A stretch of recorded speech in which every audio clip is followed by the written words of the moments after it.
SEO and social signaling with Jasmine Sandler. But of course, before we get to that, let's get some introductions in place. Ruth Bardo, she's our Director of Operations and Administration. As you probably know, she handles a lot of things, among them the MENG technology for today.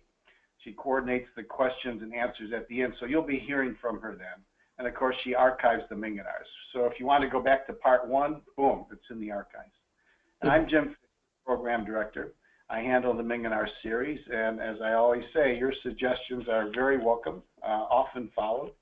If you have ideas for presenters and subjects, let us know. These MENG are for you. And during the last week, in terms of our MENG blog, we've had 5 keys for when the team is not meeting customer expectations. 3 inspiring innovation lessons from Paraguay. That one was particularly interesting, of course. And can customer engagement technologies support hospitality? And of course, speaking of our archives, April 7th is when Jasmine first presented part 1, SEO and social signaling. So you can go back and check that to link these two together. And April 28th, last week, we had clients, and more clients. Become an irresistible consultant and attract a lucrative stream of new business. Both of these MENG were well received. And coming up, May 12th, the rise of the connected marketer, which is focused on mobile and multi-channel marketing. June 9th, archiving strategic advantage through marketing that matters, which speaks for itself. And just a very brief reminder of your MENG benefits. Don't forget the one source has been updated, upgraded with more benefits and more usefulness to you, easier to use. It's now called Advention. You can sign up and get your information in there. The conference discounts we always have, keep an eye out for them. Prestigious people like the Conference Board, The Economist, ClickZ, digital marketing, events like that. Keep an eye out. And of course, for today, most important, part 2 is SEO and social signaling, the importance of strong social branding and content. With Jasmine Sandler, Jasmine is the CEO of Agency Online Marketing. She's a corporate trainer on digital marketing strategies. She's also the author of Branding the LinkedIn Way and How to Brand Yourself Online Like a CEO. She's going to spend some time recapping part 1, the highlights of part 1, so you're up to date if you missed that one. She's also going to touch on social media marketing, content effectiveness, and of course the intersection between social branding and selling. Jasmine, you ready to go? I am. Thank you, Jim. Ready to roll. Okay, can you see my screen? Yep. All right, great. Well, let's jump right in. Last time, we covered a lot, and this subject is very deep. So, what I'm doing today in part 2 is giving you just a quick overview of what, if you weren't in part 1, what we covered in part 1, and then secondly, diving into really the critical elements that you can take action on to drive better search rank and better online branding visibility. So, thank you, Jim, so much for introducing me. I just wanted to give a kind of just a quick kind of credibility check so you know who I am. I developed my agency about 12 years ago, and primarily with the mission and focus that we still have today, which is to help more of SMB B2B firms understand their opportunities to drive brand awareness and engagement online without having to spend a ton of money in online media. I also do a lot of speaking and training on these subjects in digital marketing. I've been awarded in my industry, and I write quite a bit. And just a very quick on my agency, like I said, we serve mid-market B2B organizations. These are some of our clients, just so you have an idea, and really what we focus on is go-to-market strategy when it comes to digital execution and brand management. So that's really, what we're going to talk about today when we talk about SEO, because SEO really derives from all of those factors. So the first thing, as Jim mentioned, is I want to go through, again, some of the key factors that I would love for you guys to take notes on, and then get into how content marketing fits within that pie. Further, then, as everybody on this phone knows, right, that marketing is all about measurement. So I think that's critical. That's why I've been in digital marketing for about 16 years now. It's because it is the #1 medium for measurement. And then I'm going to talk about the individual channels and how they individually drive rank.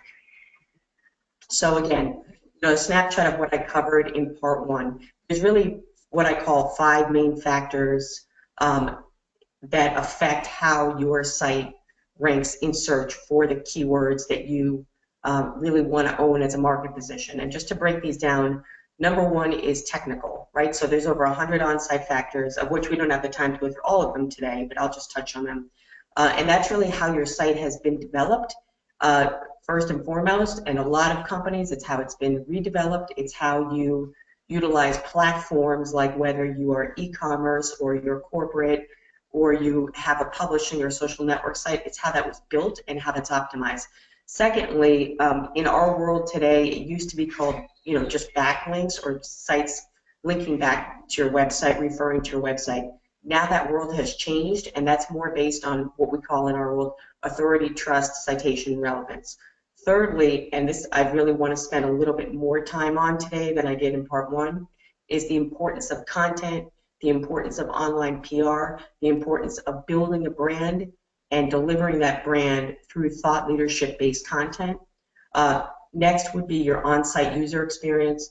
Google really does take into very serious consideration things like high bounce rates or time on the page. How essentially well you or your agency or whomever, your marketing teams, have thought through the user that's coming to the site and how they traverse the website to drive a conversion or reach a goal. And then lastly is social signaling. And now this piece is really how we developed this webinar in the first place. But this piece about social signaling, really how social media content signal search started becoming a factor only in 2010, which I'm going to go through, and now it's becoming more and more important. And I love the fact that you have a webinar or webinar coming up about mobile, because mobile is now also supporting this. So let me jump right in. Without getting into just a quick 5 overarching factors, the first place that you need to start is to have a keyword strategy, because today we're talking about SEO, and this is what sets the stage, right? Because as we know, the #1 reason why people use the internet is to search, right? So you need to determine in 3 kind of buckets, which I've outlined here on the slide, how do people search for your brand, for your products and services. So as an SEO professional, we generally bucket these in 3 areas. A would be industry-related research, right? And there's lots of tools that you guys can actually use that are free, some are paid. For example, Google's Keyword Estimator tool. Another example would be Keyword Tracker. Another one would be Word Tracker. I mean, I could go on and on, but there's lots of tools that you guys can use. And I have a whole bunch of these listed on my blog, which I'll go through at the end of this webinar today. But it's really for you to understand first, what are people searching for, your targets searching for, related to your industry, related to maybe, I don't know who's on the webinar today, but maybe it's a sub-industry, maybe you're in a niche market, right? And then secondly would be the bucket of what we call company-based words. So, what are, who are your competitors, right? And are they, for example, paying for media to be seen in search? Are they aggressively using SEO professional tactics to drive up rank, right? And what are these keywords? So we look at broad-based keywords, which will be things like the name of your product, the name of your industry, standard buzzwords in your industry. And then we also look at what's called narrow-based keywords. So those are things that are really, really specific to, let's say, a product name, model number, color, or in the case of most of my clients, which are service-based companies, the name of your specific specialty in what you provide and your physical location would be an example, right? So you can get all this information by reviewing tools and developing a keyword strategy. You can also run tools like we do free in my agency. We do free SEO audits, right? Like mini audits, just to see, essentially what are the top 2 to 3 competitors doing. Quickly, is your site, in danger of being penalized by Google? And then what are the keywords that you may or not have even thought of when you built the site? We call this website scanning. So what keywords are more present on your website? That gives us an indication as to what keywords you potentially want to focus on. So just quick rule of thumb here is to stay away from one or possibly two word keyword phrases, because as you can imagine, and I can tell you right now because I'm writing another book just on SEO, is there's competition in literally every industry when it comes to search. When I started in this game, it was just, like consumer goods companies and banks and travel companies, and now it's like everyone in the universe. So the more targeted you can be, the better.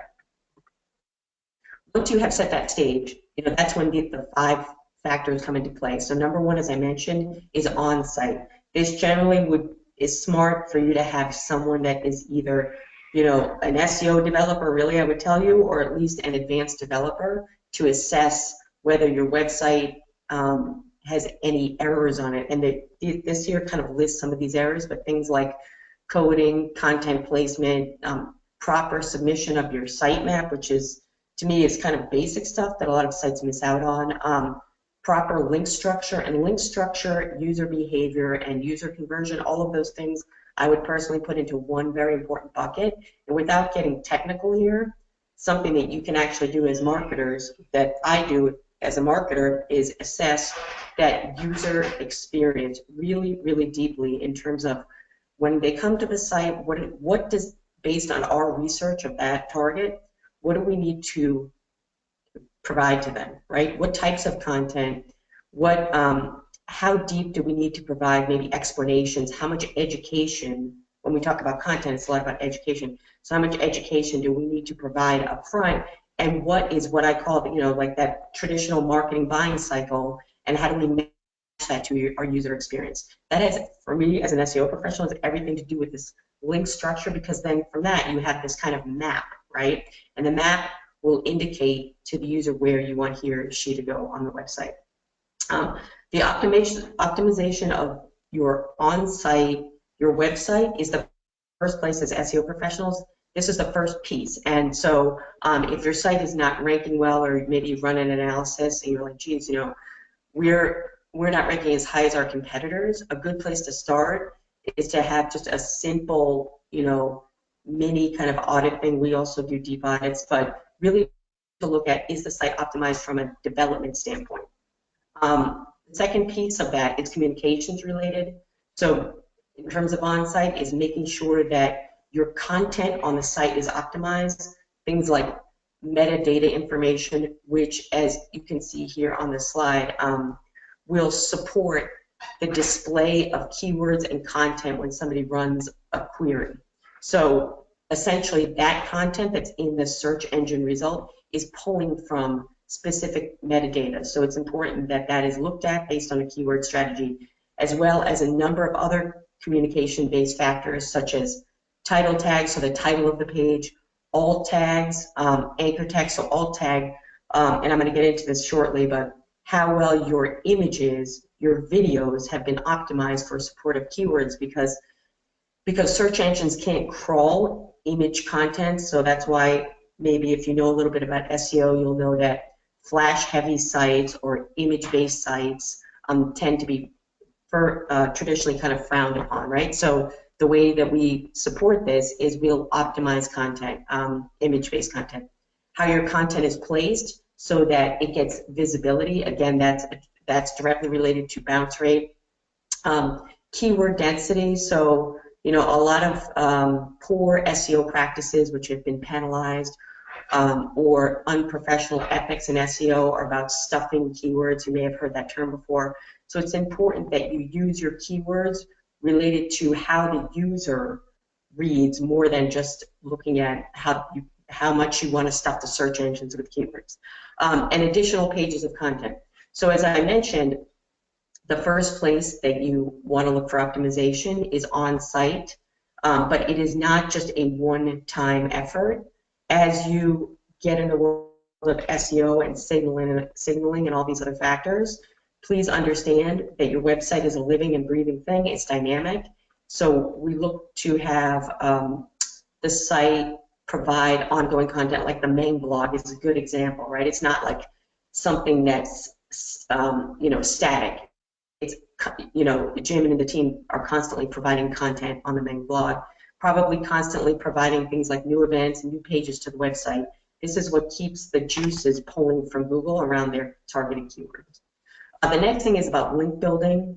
So link building, I'll just put this really in the bucket of online PR because this is really critical. So this ties into social branding. So this is really about how are relevant partners linking back to your site.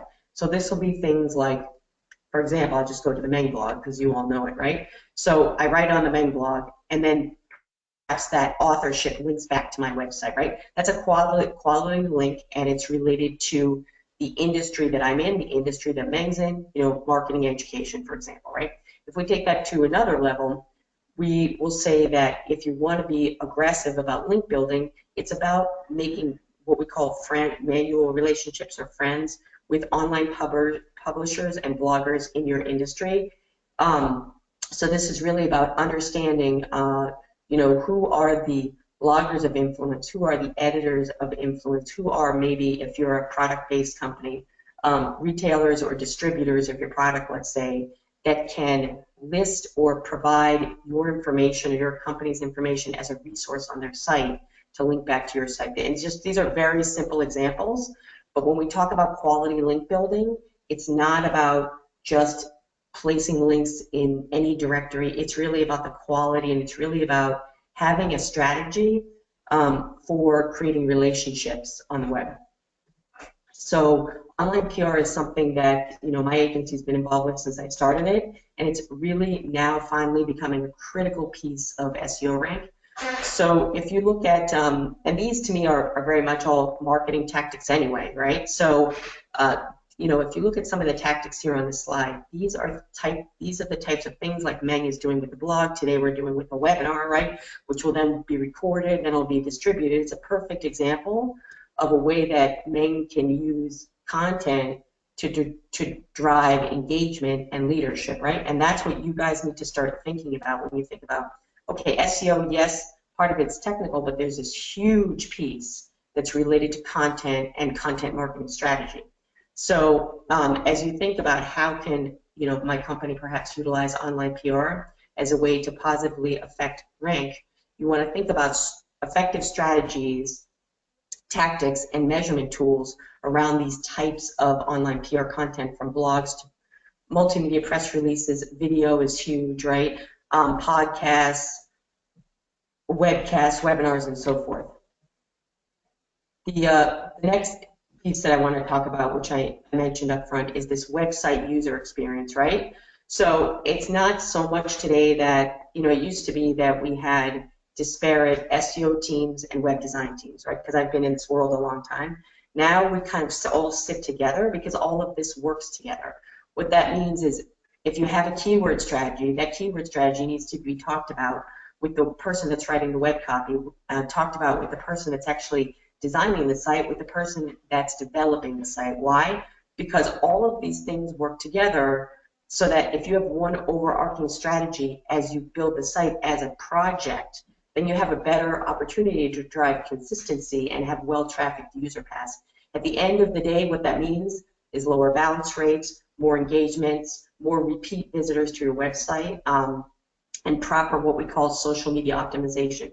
So as you look at your websites today, one kind of piece of homework I would give is to look at those sites to say, hey, you know what content on this website is shareable content? Never mind blog content, which is obvious, but what other pieces of content might be optimized for social for people to share, such as, like, for example, on my site, I have a live media page, right? So I have, literally everything on there in terms of videos, podcasts, so on and so forth, right?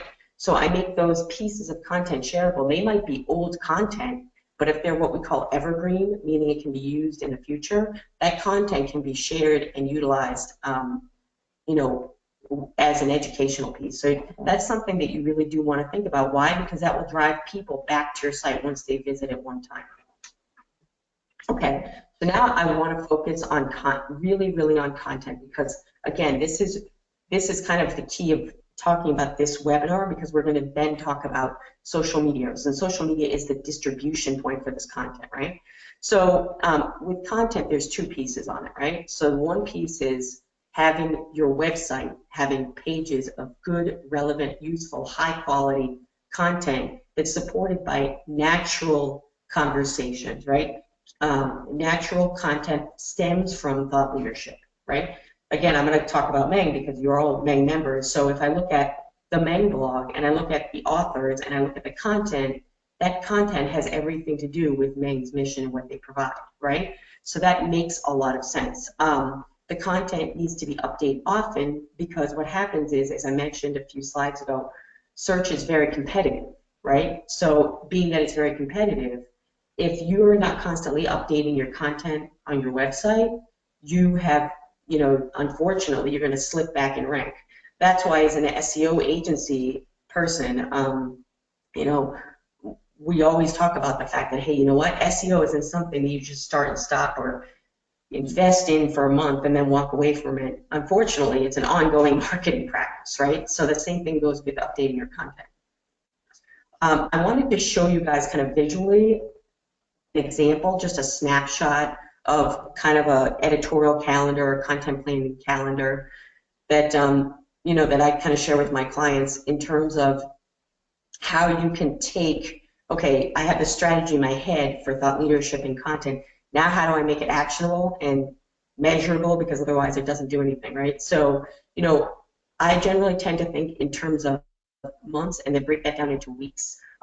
So, you know, the key is to have an editorial calendar and have content topics that are related to your thought leadership as a social brand, as an online brand, and then have resources to develop and distribute that content. So this, if you see this, the way that this is actually color-coded, which I can't show you on the slide, is I have a whole nother piece of content planning that talks about content types. So for example, if I did a how-to blog post, I might create that like as a green post and it's just all text, right?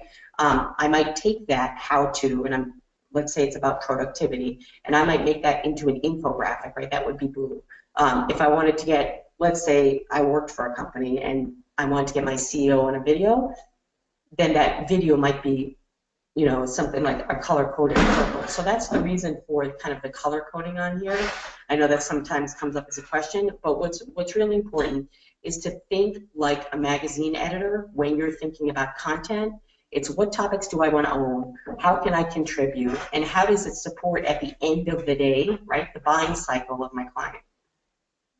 So again, these are just some quick content types that you might want to think about. We all know that marketing is a lot about testing and optimization, right? I mean, on every single level from digital marketing to traditional marketing. So as you think about content types, don't think that necessarily you, at the end of the day, you need to spend a lot of money in professional videos. You might up front, but you know, you want to at least know what types are out there so that you can think about where do we want to focus as a company, right? And what do we have the resources to actually develop? Blogging is something I wanted to pause on because blogging is, we always say in social media that blogging is the cornerstone of social media, but I actually think blogging is the cornerstone of content marketing, especially with the S&B companies, because S&B companies tend to not have a lot of resources, right? So without a lot of resources, we need like a placeholder where we can deliver this content and we can make it shareable content, right? So, you know, sites, obviously corporate sites that blog and refresh content on an ongoing basis are have much higher indexing in Google and therefore better page rank, right? If you have a good writing team or you have good authors, you know, you're going to have solid content.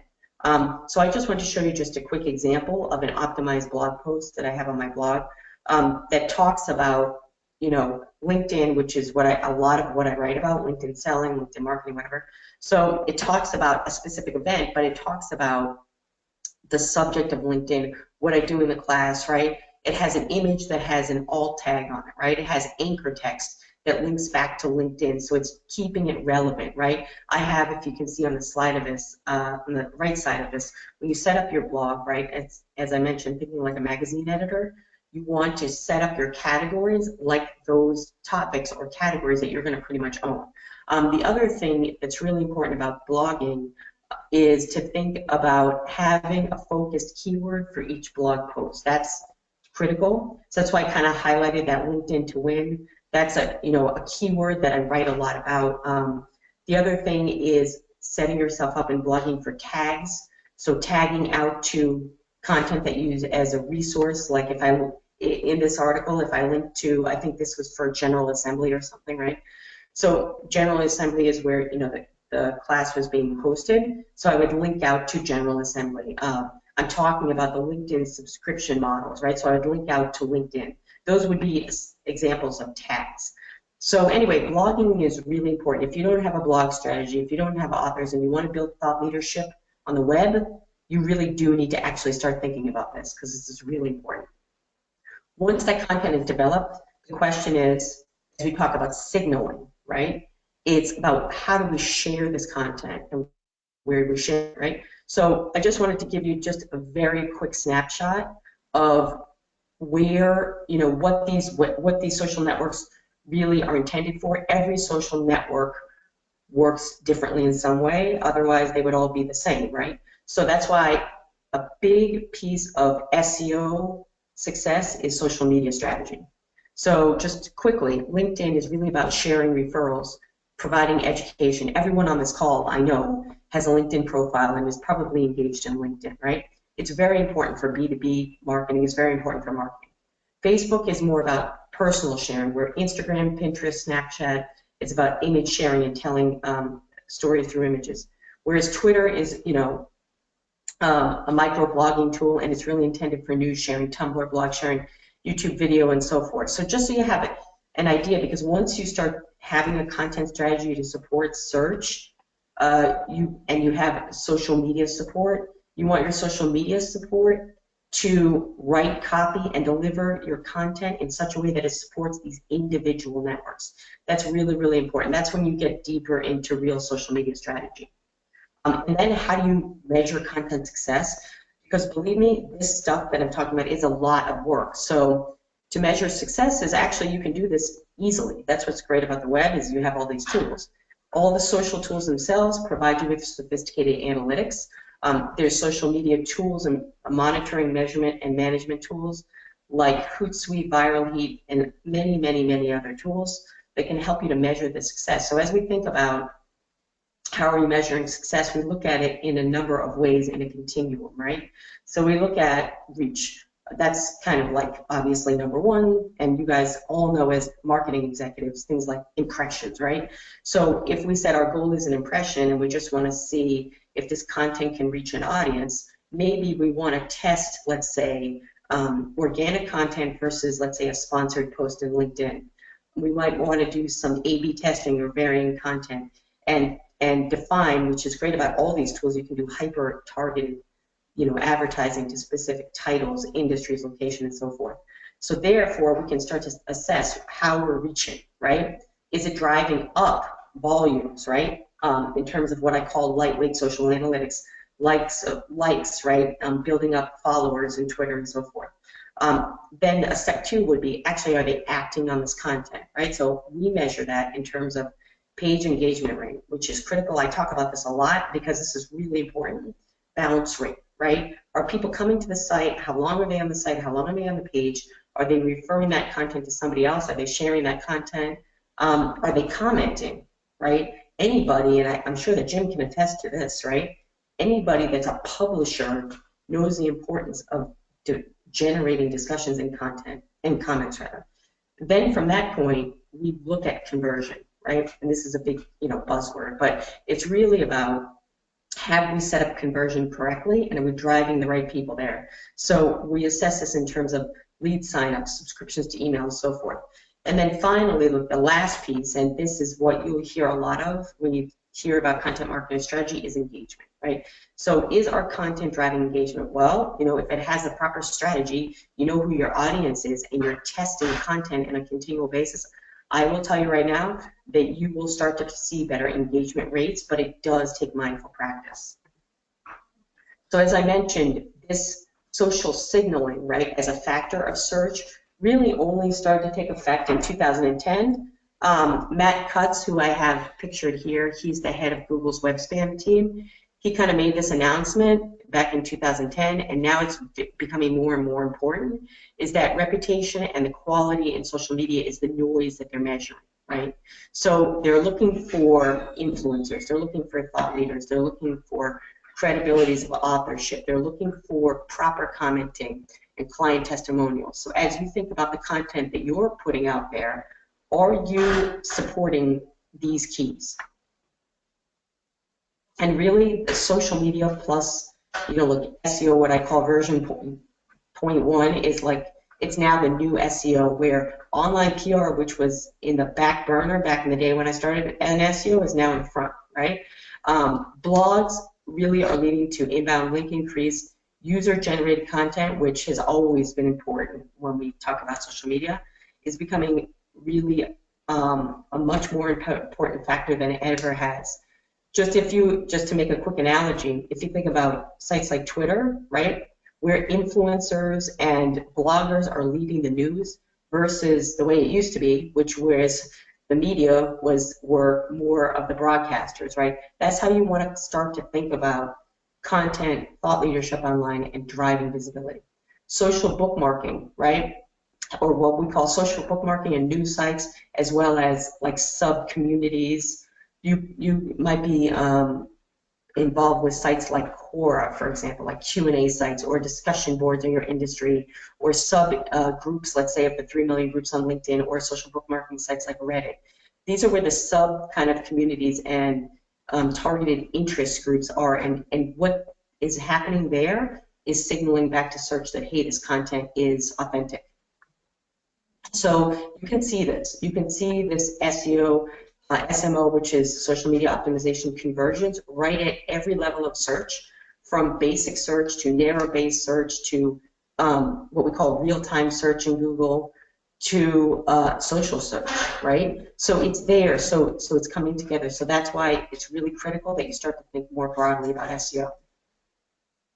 And so as we think about it, and as I mentioned before, it's a much more holistic view, right? It's not about this person does this and this person does this. Like, for example, when I do social media strategy, I'm always kind of the first place that we talk to is the CEO level, because it has to have this kind of like stamp of approval to say, okay, we are going to allocate these resources and these teams around this strategy to drive visibility and market position rank.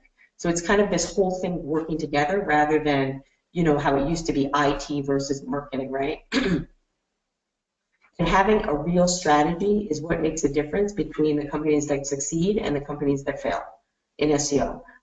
So it's first and foremost determining like this brand perception. What's your market position? Who you're going to be online, both from a corporate standpoint and an individual standpoint, meaning, if you have a spokesperson or if you are intending to be the thought leader in the company, right? Do you have your own brand? Are you contributing content? Do you have a content plan? Do you have a way to measure success, right? I talked about that before. Having a strategy for a B2B company versus a B2C company, very different, right? So that needs to be think through. Also, for content itself, content planning needs to have a frequency, it needs to have a commitment, it needs to have measurements. Are you planning on, does it make sense to spend, ad money in social media, and are you going to run viral campaigns? So having a strategy for this will help you to kind of realize and visualize how your digital strategy can support SEO. So just to talk about some of the specific channels. We talk about, like it used to be not too long ago, that a lot of people in my industry thought that Google Plus was going to be done away with. Well, I'm actually a Google advisor this year, and I can tell you that it's not. And one of the reasons why is because, well, first of all, it's a Google-owned product. So when we talk about social signaling, which is today, right? Google, right, owning Google Plus and also owning YouTube, those two channels themselves have an inherent search value. So when Google Plus and YouTube connected, that broadened the user base and broadened the opportunities for companies and individuals to use these channels to drive up signaling by delivering optimized content. Another key for Google Plus, and I could talk about this a lot, but just as a highlights, is that when you have a Google Plus profile and you author on other sites like the MENG Blog, for example, or I also write, for example, I write for ClickZ, you know, and MENG and ClickZ have a relationship, and I would say that is a major authority in internet marketing. When you write on sites that have authority, and it's attributed to your Google Plus ID and you have Google Plus authorship, that helps to drive better results to the better search results to the people that follow you or the people that are in your circles in Google Plus. So if they type something in and you've written on it and they're a circle of yours in Google Plus, they are more apt to see that search result than something that's broad-based. So the importance of actually understanding how Google Plus can help you as an individual in your company, if you have a brand page as Adidas, I have the example here because I think they do just a great job of utilizing Google Plus to drive brand lift. It's important for you to start considering this as a social signaling and SEO tool. The way that Facebook signals is different than Google Plus, but it's becoming, I think, much more sophisticated than it ever has as a signaling tool. And social management tools are taking notice of this by allowing you to actually tag right within social signaling tools. So discoverability that you might know about in Twitter is now really here in Facebook, where you can drive interest around keywords using hashtags. You can share content that is really about, you know, like quotes, video, thinking content, definitely around culture. I mean, I think that is really important, especially if you're part of a larger organization or supporting a larger organization. Think about content that supports the culture of that organization, because Facebook is much more of like a human social network, right? Think about the fans and friends of fans as well as the groups. I mean, there's millions of groups on Facebook, and more often than not, I see the mistake of companies that just have a Facebook branded page but don't engage in the groups related to the industry that they're in, and that's a missed opportunity. And also, it's a place where Facebook actually picks up content that can be delivered through Facebook search. YouTube, as I mentioned before, obviously a product of Google. A really important thing for you to think about is to have a proper video strategy. And it does require a video marketing strategy. There's so much that you can do in YouTube, right? You can do how-to videos, clips of webinars.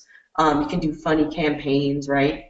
You could have a whole series on education. But to do it right means that it needs to be aligned with your market position. It needs to be aligned to an SEO strategy.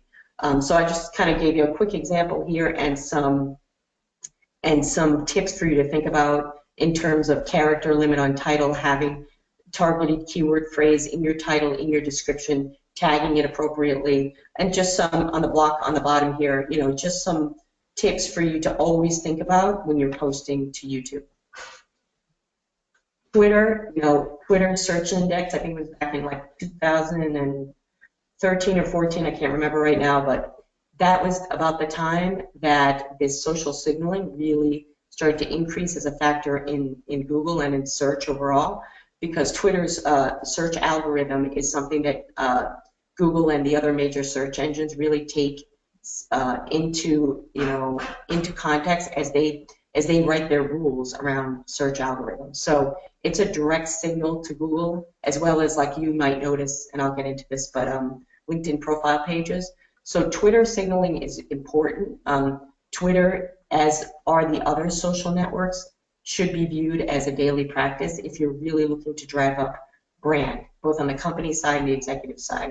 And to do it right, you know, is really to understand your social ecosystem in Twitter, to set up, you know, your followers and your lists and the folks that you might share content or retweet their content in such a way that's really supporting the goals that you have to get whatever targeted media attention or to get interest around things like the MENG Blog, for example, right? Or the MENG webinar today. You know, Twitter is a tool where I was sharing this content with specific people that I know care about this, for example. So it's certainly a daily practice and a great opportunity to drive signals. LinkedIn as an opportunity, there's multiple opportunities on LinkedIn.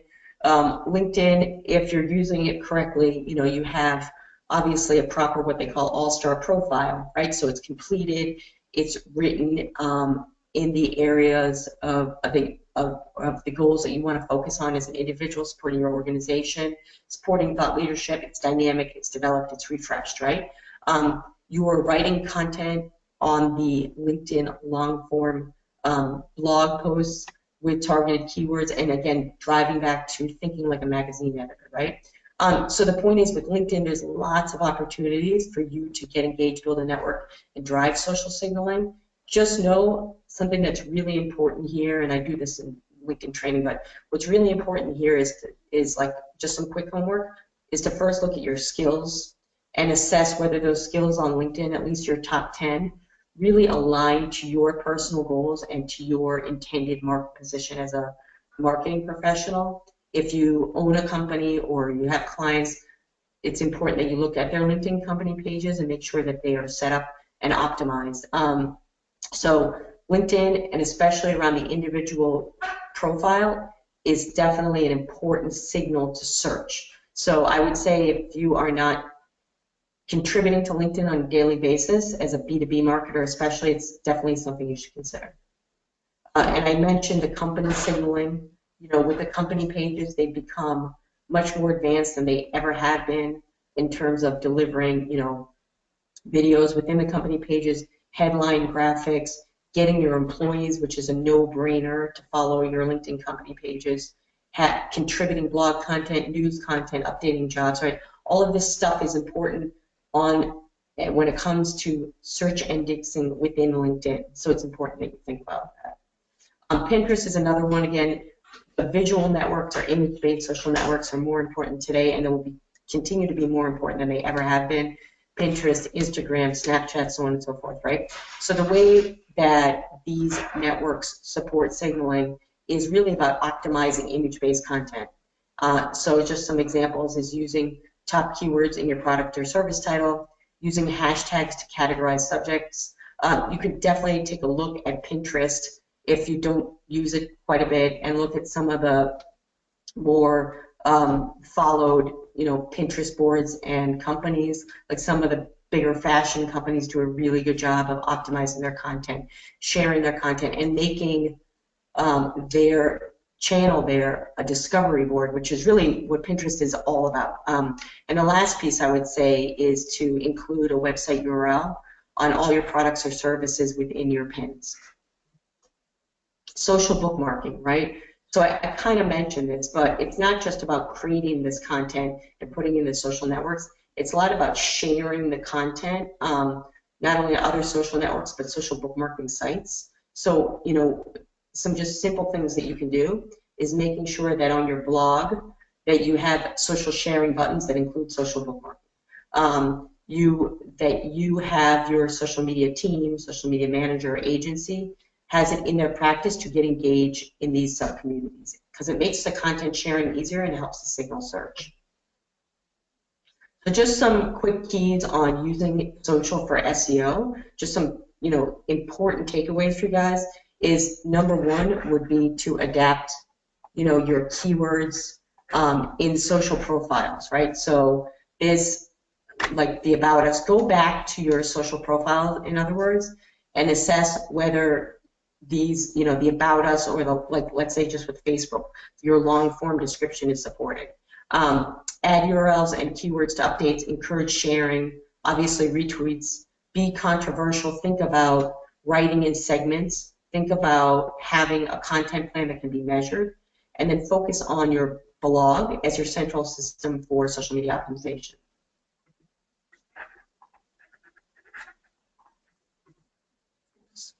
Okay, sorry about that, it raced ahead. So measuring SEO effectiveness, as I mentioned, you know, to start to think about actually doing this, the first thing is having a proper analysis. So there's lots of tools out there for you to be able to measure your SEO effectiveness. As I mentioned, you can look for things like software tools that will measure things like your current, you know, overall website rank, which is Alexa rank, your Google rank, right? So search engine ranking, I mentioned Google Keyword Estimator, I mentioned Word Tracker, reporting tools, obviously Google Analytics. If I were you, it would be the first place I would look, is to just jump right into your Google Analytics dashboard and see if it, first of all, if it was set up right, if you're visibly seeing social referred traffic into your site and the funnels and goals.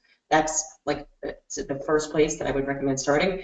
And I spent some time I did an SEO workshop. So as part of that workshop that I did recently, I created this whole kind of list of tools that you can start to check out and see what works for you and your organization on my blog. So, that said, I'm happy to take any questions at this time, Ruth. Thank you so much, Jasmine. If you'd like to ask Jasmine a question, type your question up into the question chat area and I'll read those questions out loud. Or raise your hand icon and I will take you off of mute.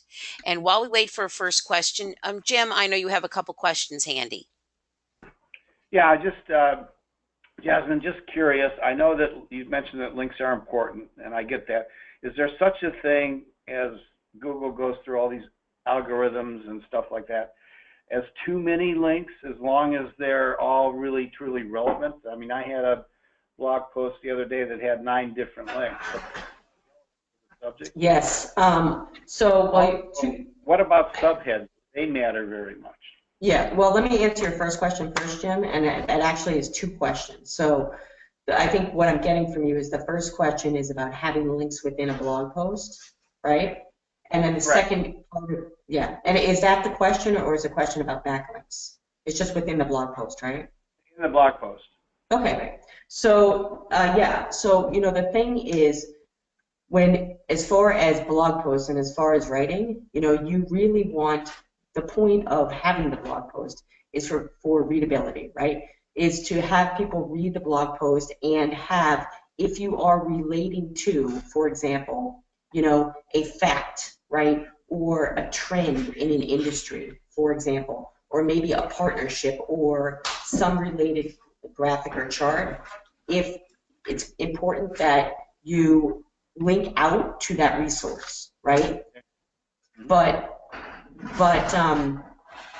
the other piece of linking, and I don't think this would be for your blog post, I think this would be if someone submitted it, but if you're writing on your own blog, is to link to other referring pages within your website is a good practice to be in, because that means you thought through your SEO strategy. But if somebody just gives you a whole bunch of links and it's not really, reading it, it's not really related to providing reference material, it sounds to me like it might be inappropriate. But without reading it, I can't give you the answer, but those are the guidelines I would think about. And your second question was? I'm sorry, go ahead. As long as it's relevant to the post, the blog post. Yeah, so these are referenced links. Right. Yeah, so if they're referenced links to the blog post and they're supporting the material for the reader to get the information that they need, then yes. But 9 seems to be quite a bit. I don't know. Usually, I would say 3 to 4 is like the max when we write. And maybe it should be a 2-part post. I wouldn't know it until I read it, to be honest with you. Right. But the second question was? Well, the second question was, again, within a blog post itself, what about subheads? I have a service that you should do. The keywords should be in subheads. Yeah, so I didn't go through this because I didn't really have the time to go through it, but to answer your question, the keys to, and I have a blogging guidelines, a blog on my blog if anybody wants to read it, but so the keys to optimizing the blog post and making it really optimized both for the reader and the search engines is to have, first of all, appropriate, your targeted keyword phrase, once you figure out what that is, right? Have that within your title, within your permanent URL, 2 to 3 times within the body, every 3 to 500 words of content.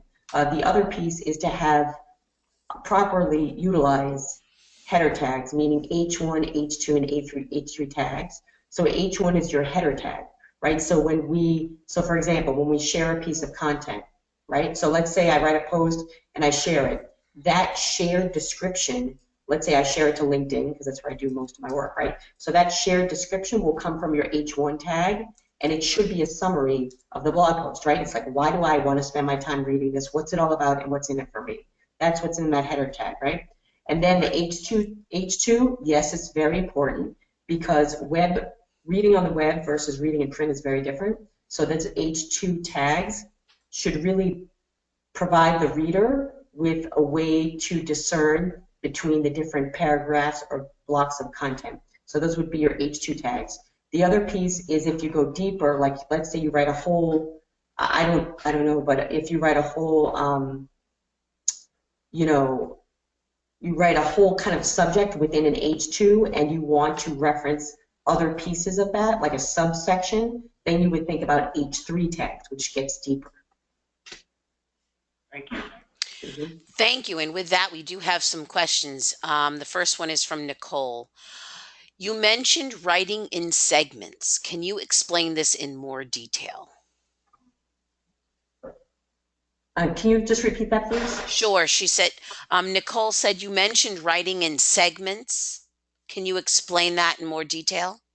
Oh yeah, Nicole, that's no problem. So when I say think like a magazine editor, right, and you start to think about writing, the key is, as I tried to show you in that graphic there, is if you said, okay, I want to write on subject A for 1 month, let's say, right?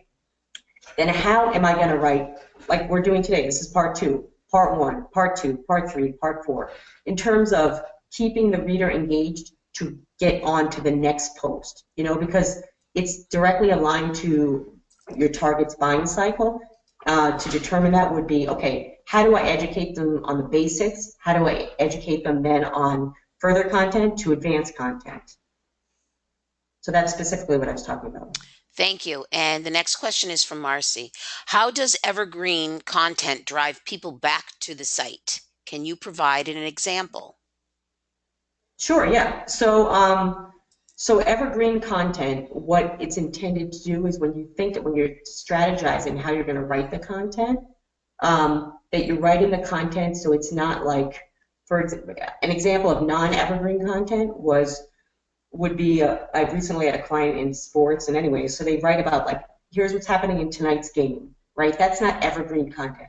So that's content that just happened on that date at that time, versus writing about Facebook marketing, right? So with Facebook marketing, here's what's happening today, here's new functionalities, here's what's going to happen in the future, right? As an example of a piece of content that's evergreen on my website. So I can go back to that piece of content and do something that I would encourage you to do, is think about taking that content and repurposing it, right? So if I said, this is what happened with Facebook in 2009, and now it's 2016, and I'm still writing about Facebook marketing, however, I repurposed that content or created a series of content, right? It's evergreen, so that someone reads about Facebook marketing, and let's say Facebook at Work, which is a new program they launched last year, right, to compete against LinkedIn. So that's a product that's completely new, but how does that relate to back when Facebook, just was about just branded pages, right? So that's what I talk about, evergreen content. It's supportive content and can be repurposed. Thank you. The next question is from Valerie. What post planning tool or tools do you recommend? Post planning tools? Yes. Is that a question? Yes. Okay. So in terms of social media management tools for posting, I would recommend, especially if it depends what size company you are, but more for SMB, B2B companies. Usually we look at tools like Hootsuite, Octopost, Viral Heat, Buffer, as I would say like 4 tools that I'm actively involved with my clients all the time. And they're kind of really easier to use, but also provide you with a way to segment, to measure content effectiveness, which is really important. So I would say try all those and see what works best for you. Thank you. And the final question is again from Valerie. Regarding inbound links, can you give advice about how to develop guest blogging role, engage with other publishers and bloggers? Yeah, this actually aligns right up to online PR. So the first thing is to really have a strategy, is to determine who is it, first of all, to do discovery and research to understand who is it that I really need to you know, who's writing quality content, right? What targeted media really makes sense for my company, and to really determine, first of all, who it is that you want to reach out to, and have a plan for how you're going to reach out to them. And also, at the same time, think about what are you actually going to provide to them, right? So it definitely takes a strategy. In 2 minutes, I can't go through the strategy, but I can give you those quick tips. And then once you've done that, it is really about reaching out to them as individuals. Again, it's really about developing relationships in such a way where they can see that you've thought through this and that you have something that you can provide them. So I'll just give you an example. There's a website called Business Glory, right? It has high Alexa rank. It is a site that has really good content for entrepreneurs. And the editor of that website came to me and said, can you write for us on a weekly basis? And you know, I'm not getting paid for it. I'm doing it to support entrepreneurs, right? So the point is that he is looking to align specific authors around very specific topics that he's covering, you know, and he's got consistency, so he has to manage it. And so he identified me based on just one singular topic that I write on, that I have a lot of volume on. So in other words, if I were you and I was thinking, hey, I want to do this, then if I were you, you need to develop some content yourself if you haven't already, to be able to show this other person that, hey, you know what, I've developed this, I've thought through it. And that's like critical for you to be successful in these relationships. Thank you. And just could you do me a favor, Jasmine, and repeat those list of tools too fast for Valerie to get them Yeah. all. Thank you. Yeah, sure. I can repeat them, and also I'm happy, you know, on my website I have all of this stuff listed and broken down as well on jasminesandler.com. So if anybody wants to visit my website and my blog, I have a lot of what I'm talking about today in terms of specific tools and comparisons are on the website. But the ones that I mentioned were Hootsuite, Virally, Octopost, and Buffer. Those were the 4 that I mentioned to look at. Thank you. Okay, I think that's it for the questions tonight, Jasmine, or today. Thank you for a very in-depth presentation, a very, very helpful. You're welcome. Well, I enjoyed it myself, and like I said, if anybody has any specific questions or wants more data, feel free to visit my website. There's a lot of practical tips there. And we also have your email so that and phone number so they can contact you directly as well. So yep, and feel free to also follow me on Twitter because a lot of that is there as well. There you go. Yep. And for those still on the call, the rise of the connected marketer with mobile and multi-channel for next week. We'll see you then. Thanks, everyone.